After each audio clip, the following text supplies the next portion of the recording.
How will you feel if I tell you not to watch this video? What you just felt was a loss in your sense of freedom. In order to overcome this feeling of not being in control, you might watch it for a few more seconds just to feel that you are in control, not me. This tendency is called reactance. We see it around us everywhere. Do not cross this line, do not pluck these flowers, seatbelt sign is on. Whenever people perceive a threat to their autonomy, they resist, even if the change is actually good for them. Reactance is our brain's way of pushing back when we feel our freedom is being restricted. And that's why employees resist changes, even beneficial ones. In the workplace, reactance shows up when employees feel controlled.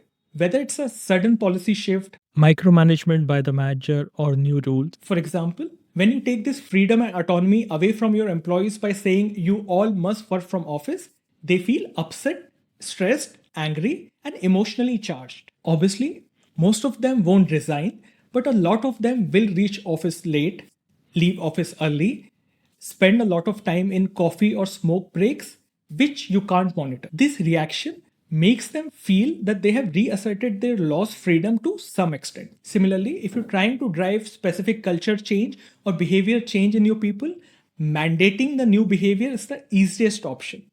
But I'm sure you know that mandating a new culture doesn't work.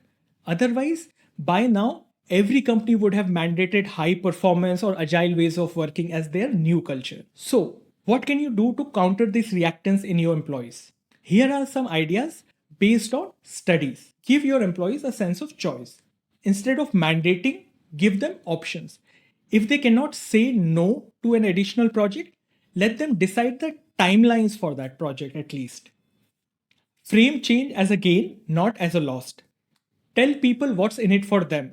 Reframe the narrative. Instead of saying we are implementing this new rule, try saying this change will make your work easier and save you lots of time. Use behavioral nudges. Rather than forcing behavioral change, nudge it. A gentle reminder, a positive social norm, or a well placed message can reduce resistance. Reactance is natural human tendency, but it's not unbeatable. With the right approach, you can turn resistance into acceptance and still build a culture that you want. If you want to counter reactance using our science based behavioral nudging platform, reach out to us at nudgeable.ai.